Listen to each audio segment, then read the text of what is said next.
Good evening, everyone, and welcome into episode 2, season 2 of the Forge podcast, brought to you by Shotgun Sports Network Alabama of the Shotgun Sports Network. My name is Ryan Messer, and we've got a lot to get into. The Bulls had a full week this past weekend. Squadron had a pair of games as well, and the Legion had another preseason match. And we also found out a little bit about the Birmingham Stallions roster and their coaching staff. So, before we get too far into that, I want to thank you guys for watching, whether it's on YouTube or on Facebook, or if you are listening to us. We've been having some issues with our uploading to our podcast thing there, so we're trying to get those up as soon as possible on iHeart, Spotify, Apple Podcast, and on Audible as well. So once we get that up, we will make sure that's up and ready for you guys. We also have to thank Blue Spring Living Water. They have been helping us out for a long time, almost just over a year now. So thank those guys so much for helping us out. We just got our order in from Blue Spring, and they want to keep you guys hydrated as well with clean, bottled right at the source water. You can find them on Facebook or on their website or at your local grocer. But you can also get it delivered right to your door like I do, or your office, wherever it may be. It's bottled right at the source, and there's no contamination due to handling there. And there's also no added chemicals or anything like that like you'll find in tap water. So take a step toward a healthier life with Blue Spring Living Water. And this is the Forge Podcast.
Starting off with the Birmingham Bulls, who had a few transactions this past week, including on the 3rd, they traded Aiden Litka to Evansville, the Thunderbolts there, and they wound up picking up the center, Jared Christie, to a standard contract. So best of luck to Aiden, wherever as he may go to Evansville, and then hope to see Jared be great with this team, man. I hope the chemistry bonds well.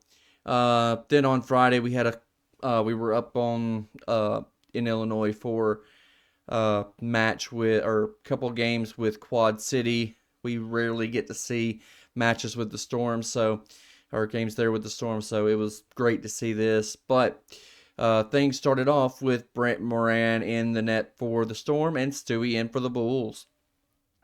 The Storm got things going early by scoring just 52 seconds into the game. But then the Bulls went on a power play just 2 minutes later for an interference call. And then, unable to capitalize on that, Matt Clark will end up being charged with a hook just 8 minutes later. They were able to capitalize on that one just a minute and a half in, and then just 4 minutes later, they took the 3-0 lead off of another goal with just 3.5 to play in the opening period. Not a good way to start the first period, going down 3-0. But if that didn't, just to add insult to injury, Kyle Powell wound up finding himself in the box for a slash with just 39 seconds left in the period. So just a real rough opening period there for the Bulls. Going into the second, the Storm scored another goal just 3 minutes into the period. And then the Bulls did answer back just 6 minutes later with a goal from Trevor Thurston. And then 4.5 minutes later, the Bulls went back on the penalty kill for a Phil Ledzianko slash. That was followed shortly by a Trevor Thurston getting tied up with Alex Hudson of the Storm, giving them both roughing charges. And then a minute and a half later, the Bulls went on the power play for a trip. Carson Rose had capitalized on that midway through the power play. But unfortunately, a minute later, they gave up another goal just a minute later. Then, again, in the final second of the period, they scored again. So, just rough showing there for the Bulls. And then in the third, the Bulls swapped out Stewie for Lotz. I'm not sure if there was another injury or if he re-aggravated the turf toe. But we saw the Bulls go on the penalty kill with Jamie Dorsey committing a slash. And then Kip Ledzianko getting tied up with Lee Matson, with those two getting charged with the roughing. And then they were able to successfully kill the penalty time. And then the Bulls went on a 2-man advantage for a closing hand penalty. And then a boarding penalty with 7.5 with 7 left to play for the closing of the hand, and then the 5 for the boarding, but not able to capitalize on that, on either one of those, losing 6-2 there on Friday night. On Saturday, things started off with Brent Moran back in the net for the Storm and Lotzi in for the Bulls. Just 21 seconds into the game, we saw Kyle Powell drop gloves with Reed Pellick. And then the Bulls wound up pulling Lotz 3 minutes later, but he was almost immediately sent back on with a penalty for with a power play for a high stick. Unable to capitalize on that, we went on the penalty kill for a Trevor Thurston hold with just 3:13 to play in the opening period. Then midway through, the Storm was charged with a high stick. So went on the power play there. Then in the second, Lotz wound up getting charged with a delay penalty. Then a minute later, the Storm committed an interference penalty. But then a minute later, they were charged with an unsportsmanlike. Then with 7 minutes to play in the period, Phil Ledzianko found the back of the net and ending the stalemate there. And the third, we saw Ben Higgins finding himself in the box for a slash just a few minutes in. Then after a successful penalty kill there, we saw Troy McTavish drop gloves with Nick Panucci. And then Kip Ledzianko wound up getting tied with Alex Hudson, but those two wound up getting charged with roughing penalties. Then just under a minute later, we saw Trevor Thurston get charged with an interference penalty there. But then Trevor Thurston wound up getting tied up with Alex Hudson again.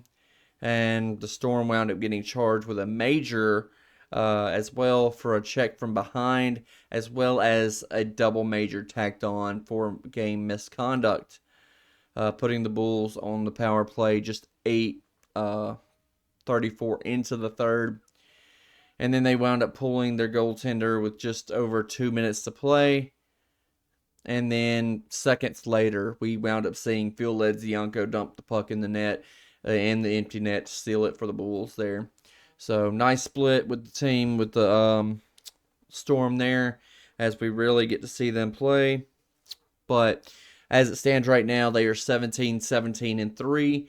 The standings are as follows. The Peoria Rivermen are first place still, followed by Huntsville in second, and then Fayetteville Marksmen in third. The Bulls right now are still in sixth. They haven't moved, so hopefully we can get some wins together and start winning some games. Like this coming up weekend, we have a chance as Pensacola comes in Friday and Saturday night, and we have a chance to get a crowd together and build some momentum and win it this weekend. So start winning some games, start getting in playoff contention. It's not going to be long till playoffs will be here, guys.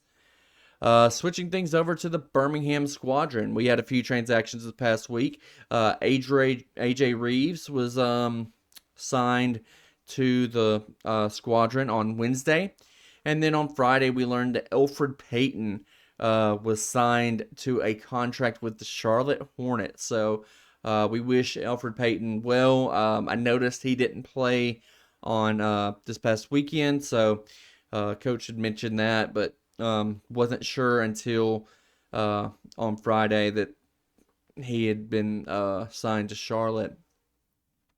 On Monday night, while we were airing here, they took on the Long Island Nets up there in New York. So things got started good for the Squadron, jumping out to a 7-0 lead early in the early minutes there. Birmingham was able to keep that lead throughout the first quarter, eventually building it to 33-24 going into the second quarter.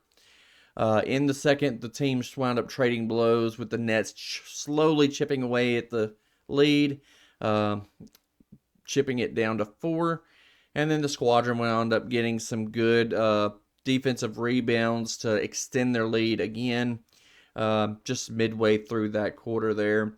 But they wound up leading by 15 going into the locker room at the half.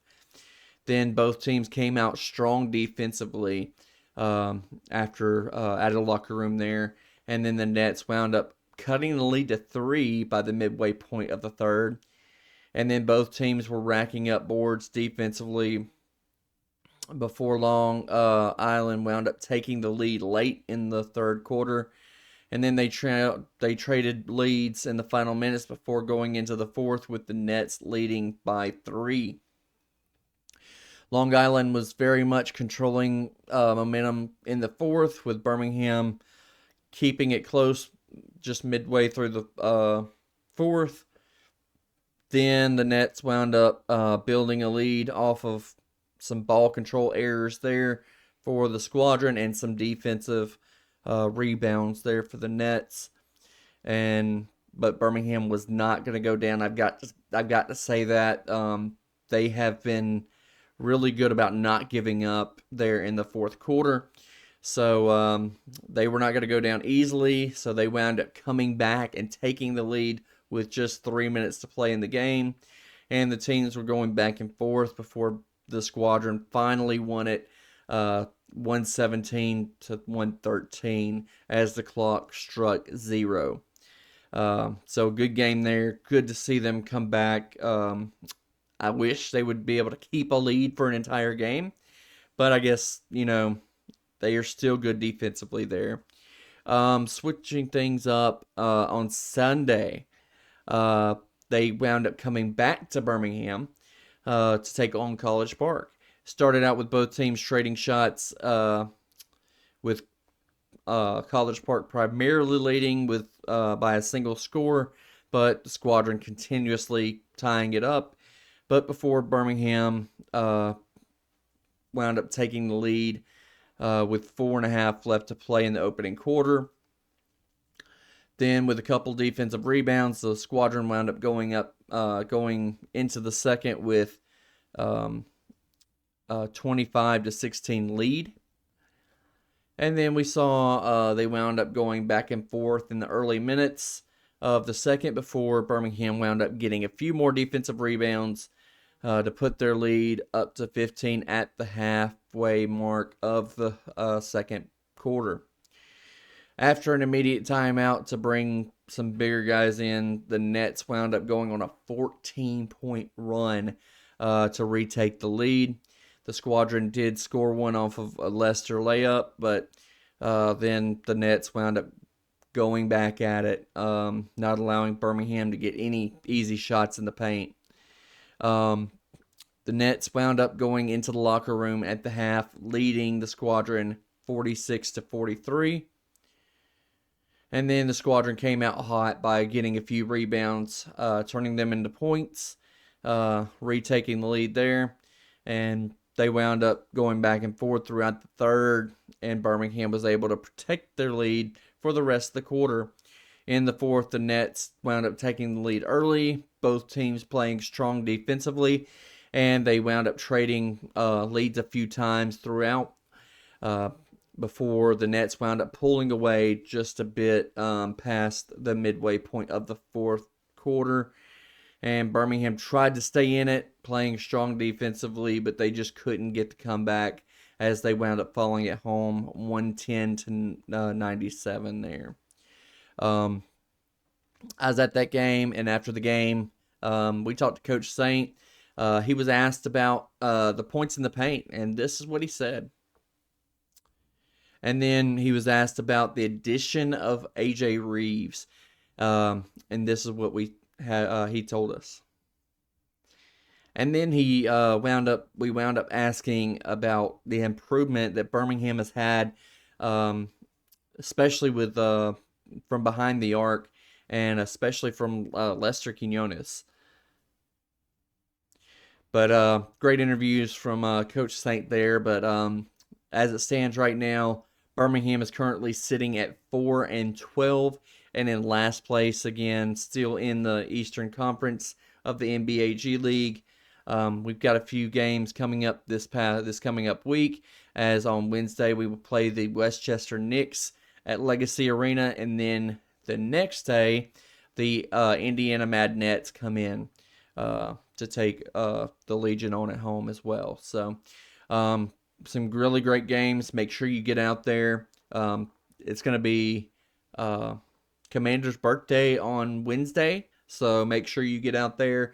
They're going to have the mascots, I think Stanley, Toro, I think even the Havoc mascots are going to be out there, Big Al. So make sure you guys get out there. It's a fun time for the kids. They're going to have Squishmallows of Commander for the kids, so it's going to be an awesome time. Switching things over to the Birmingham Legion. Saturday they had the preseason match with Chattanooga FC at their practice facility over in Dunham Park. So the scoring got started early. I mean, not really early, but pretty late with Ronaldo Damos finding the net in the 30th minute. Chattanooga wound up answering back really quickly in the 32nd minute to tie things up. And then the visitors came out of the half, scoring right off the blocks in the 47th minute. And then we saw in the 60th minute where Luca Dorado wound up converting a penalty to tie it up. And then, unfortunately, they wound up scoring. The Chattanooga FC wound up scoring again in the 67th minute, and what would be the match winner. They looked good. Saw a lot of life from this team. A lot better chemistry than what we saw against Atlanta. So can't wait to see what they have next going into the season next month. Switching things over to the Birmingham Stallions. We had a couple transactions this past week. On Thursday, we wound up finding out that the Birmingham Stallions were going to release Benjamin Victor, who had a really strong game this past last season, and it just shocked us. But that left one spot open on the roster to go into camp. And then we found out on Friday who that spot was for. Dion Kane. So glad to see him back. Great receiver. 2 years ago, he wound up having 2 consecutive games where he wound up returning kicks for touchdowns for So it was great. Really fast dude, really powerful runner. So um, can get open and then once he's in the open field, you're not going to catch him. So great to see Dion back. Um, we also wound up seeing the coaching staff announced. As we know, Coach Holtz is still the head coach and offensive coordinator, as well as the quarterbacks coach. We found out that the general manager a couple weeks ago is Paul Ruel, who's been working with the USFL and the UFL as a uh, college scout. And then we see that Corey Chamblin is back as the defensive coordinator and defensive backs coach. So um, good to see him back. Really funny story about him last season. I know everybody saw the story where Coach Saban wound up getting called out about his credentials at SEC Media Days last season. But Corey Chamblin wound up getting called out about his getting stopped by security for not having his credentials last season as well. I think it was the St. Louis game, if I'm not mistaken. But it was kind of an awkward situation there, but things got sorted out really good. But still, he was just like flabbergasted at the fact that they. It was funny. But then we see Philip Montgomery, as most people know, came back. Is back. He came to us last year from Auburn. He is the co-offensive coordinator and as well as the running back and tight ends coach. So glad to have him back. Mike Jones is back as the wide receivers coach. And then Chris Benoit is back as the special teams coach. And then Derek Riley is back as the linebackers coach. So newcomers are Ron Burton as the DBs coach. He had a long career in the college ranks. And then Wes Smith, assistant DBs coach. He's a former UAB linebackers coach. So great to have this crew here. Can't wait to see what they've got up their sleeves going into camp and for the season. So it's right around the corner, guys. Couple weeks, they're going to be going to camp, and then won't be long till we're going to be seeing them on the turf. So great to see that. In closing, we have a full week this week with the Squadron on Wednesday to Thursday. And then on Friday and Saturday, you have the Bulls. So you don't say you don't have anything to do this week. You've got a full week of sports to go see. Great date night for Valentine's Day. So take your significant other out to a game, whether it's the Bulls or the Squadron or both, for your Valentine's Day. But we're still trying to keep you updated on all things roster and score related throughout the week. But as for right now, that's all we got. I will see you next week, and good night.